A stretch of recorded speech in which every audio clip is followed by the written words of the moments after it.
Just a thought first off on your summer, and I was obviously a short summer, but how'd you spend it and how was it? Yeah, it was good. It's nice when they're short, and you're in the prime of your career. You want to be playing as much hockey as possible. So the situation of having the short summer is good, and yeah, I hang out in Canmore most of the summer. 90% of the time I'm there, and just try to step away from the game a little bit and get some rest, catch up on family time, and make sure my tank is full to come back to another season. Just talking to everyone, it's obviously a huge disappointment, but it's important to get over it and not linger on that. I guess how tough is it to do that, and going into the season, how important is it to just not focus about what happened last year and focus on what you guys got to do this year? Yeah, I think I remember, I think I saw Connor say somewhere, it's something you never just forget about it, and it's always in the back of your mind, and it will be probably for the rest of our lives, but just how close we got. But you get so much motivation and hunger from where we got to, and just the steps we took as a team, and how much fun we had winning games and going on that run, and it makes you excited to get back there. So I think everyone come back with that motivation and that excitement to training camp here, and everyone's looking good. When you look at, you come back and see some familiar faces, but then there are some changes, as there always are, particularly on defense. There, I would say half, relatively speaking, of the players that were on the blue line are now gone. When you come back, I don't know if you give that much thought, or you kind of go, oh, geez, yeah, there's some guys that made a big difference for us that are no longer here. Yeah, it's sad to see lots of guys go, and over the years they become big parts of the locker room and things like that. So the change is definitely different, but it is exciting when you get new guys in the room and get to meet them and get to know their personalities, and they bring a new energy to the room for sure. So I think everyone's been through it. They've friends, close friends have come and gone on teams throughout guys' careers, and that's just kind of the nature of the business. So yeah, we got some nice additions on the back end, and I think they're going to fit in well. 3 days here so far. You've been paired with Josh Brown all 3 days. What have you seen?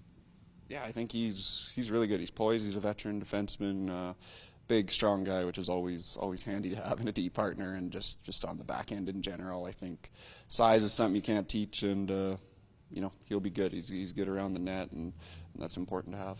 He has a old school, unique skill set that not a lot of guys have anymore. Is it a little just the thought process on that dimension that's part of his game? It's sort of leaving the game a little bit. It's got to be a little bit reassuring knowing that hey, that's your partner. Yeah, I think so. Not too many. Everyone now wants to come up and have the puck on their stick all game and make the big plays and score the big goals and get all the praise that way. So he's, like I say, he's a veteran D-man. He's played a simple game, and he does little things like blocking the shots, killing penalties, and, just being hard around the net that make the other teams uncomfortable. And I think that's an important player to have on your team.